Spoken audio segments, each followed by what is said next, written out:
পয়েন্টের জমা হয়ে গেছে, আর এখানে করে লাভ নেই। স্যার যখন ব্লাডের পরিবর্তে প্লাজমা আসবে তখন এটা খুলে ফেলতে হবে। বন্ধ করে দেবো। হ্যাঁ, এখনও ব্লাড আসতেছে কিছু কিছু। আর হলো আমরা আগে পেশেন্টের কিছু হিস্ট্রি নেব। হিস্ট্রি কীরকম, যে তার রক্তক্ষরণ কোনো রোগ আছে কিনা, হিমোফিলিয়া যেটা বলি আমরা।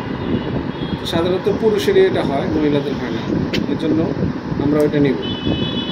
কেন, মানে জিজ্ঞেস করবো দুটো কোয়েশ্চেন, যে তার ছোটোবেলাতে দাঁত পড়ার সময় অনেক বেশি ব্লিডিং হয়েছে কিনা। অনেকে আছে যে তার রক্তক্ষরণ রোগ আছে, সে জানে না, বড় হয়ে গেছে, কিন্তু তার ছোটোবেলায় যখন দাঁত পড়ছিল তখন অনেক বেশি ব্লিডিং হয়েছে, এবং এই দাঁতের জন্য তার দেখা গেল হসপিটালে যাওয়া লাগছে অথবা ফার্মেসি দিকে চিকিৎসা করা লাগছে। আর একটা হলো পুরুষ যদি মুসলিম হয়, খতনা করানোর সময় অনেক বেশি ব্লিডিং হয়েছে কিনা এটা তার জানতে হবে। এছাড়া যদি তার রক্তক্ষরণ রোগ আছে জানে, তাহলে তো আমরা তাকে দিব না। যার রক্তক্ষরণ রোগ আছে তাদের দিব।